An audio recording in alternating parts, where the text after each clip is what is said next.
Hello, welcome to the video for movements, our last part of chapter 7. So these have to do with articulations and how we can manipulate our synovial joints. These are the freely movable ones. So let's start off by establishing anatomical position. So this is when the person's body is fully extended, just as you see here. So my arms are at my side, my legs are straight, my arms are straight, my body is straight, my neck is straight. So my body is fully straightened, as you can see. Can't see down below my knee, but just know that I am standing flat on the ground. So let's start off with flexion versus extension. So this is going to be the plane here in front of me. So I'm going to turn to the side like this and show you how flexion works. So as I said, everything here in this position is fully extended. So a joint like my elbow, that is at the largest angle that it can possibly be. My shoulder is extended, my neck is extended when my head is up like this, my hips are extended when they're straight, my knee is also extended. So if I were to decrease the angle at any of these joints, we'll start with my elbow. If I go like that, now I have flexed my elbow. So I've gone from that 180-degree angle and I've decreased it. I can go all the way up there.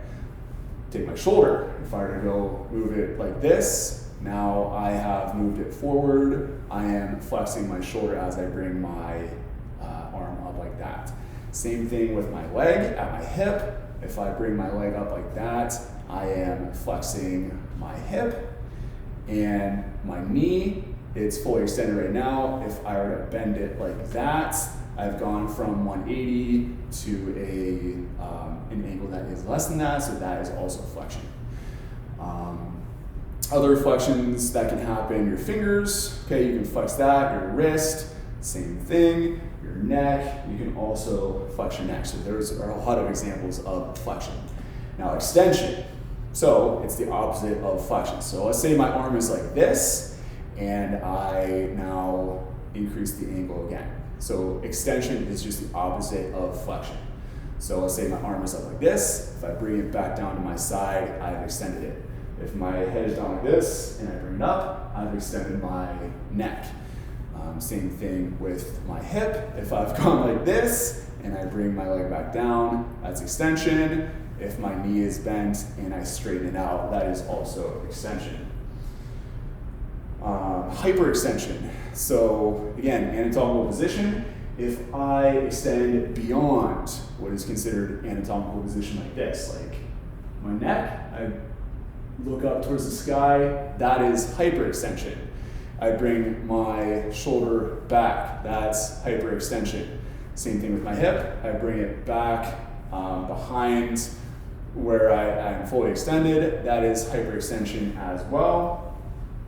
Other joints like your knee and your elbow, they're not really meant to hyperextend, but it can happen, and sometimes that will lead to injury.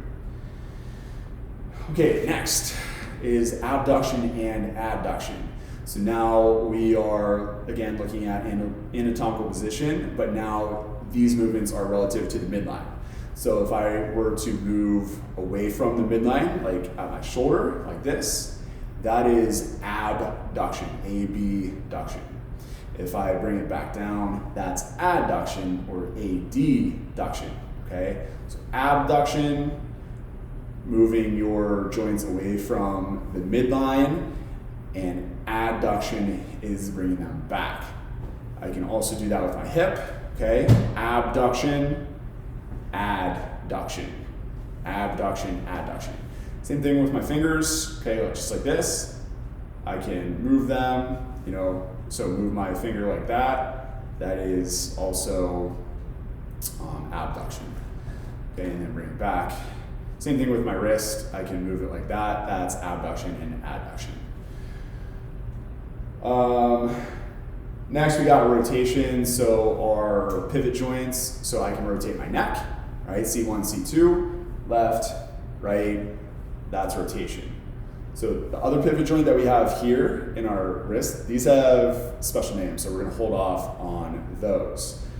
Something else that we can rotate are ball and socket joints. So our shoulder, I can rotate a little bit. Okay, so you see that my whole arm is moving here at my shoulder. Same thing with my hip. You'll have to take my word for it, but I'm able to rotate it like that. Okay, next, circumduction. So that's a movement where that only your ball and socket joints can do, but you're able to basically move your arm or your leg in a circular motion like this, where you're like kind of forming like a cone, right? So moving my arm in a circular motion, I can also do the same thing with my leg. So the next one is going to be our special forearm one. So I mentioned that we got our pivot joint here, okay? So in an anatomical position, all right, our palms are facing up.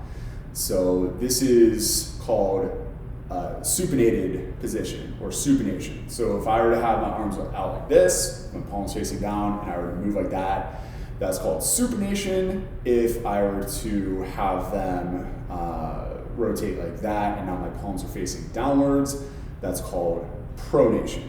So supination, pronation only applies to your forearms.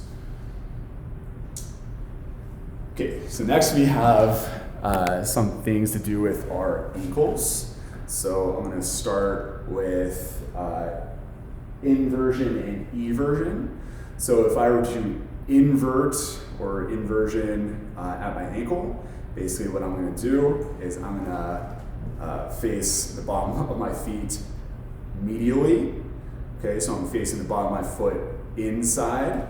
And eversion is when you're going to take it and have the bottom of your foot face outwards. Okay, none of those really feel very good, to be honest, so I'm going to stop doing that. Now, the other thing, so your ankle has kind of special terms for flexion and extension. So I'll start with dorsiflexion. So I'm going to angle my feet like this. So dorsiflexion is when you bring your foot up towards your shin. Okay, so you can see there. So I'm basically flexing my ankle. So I'm bringing it up towards my shin. The other one is plantar flexion, which is where you do a calf raise. So you're going up on the balls of your feet and going up on your tippy toes. All right, so now I've got terms that are going to refer to something that can move up, down, up, and forward or backwards. So we'll start off with the mandible, use that as our example here. So if I were to protract or retract, so protraction, retraction, so pay attention to my mandible here. So if I were to protract, I'm going to jut it forward, I'm going to move it forward. Okay, so that is protraction, moving your mandible forward like that. Retraction is when you move it back. So if I'm like this and I move it backwards, that's retraction. The other things that I can do with my mandible is move it up and down. So when you're chewing, you're going to do both of these motions together in order to break down your food. So these are known as elevation and depression. So elevation is when you move something up. So from a depressed angle, your jaw then moves upwards, that's elevation. And if you were to move something downwards, that's depression. So when I open my mouth, that I am depressing my mandible.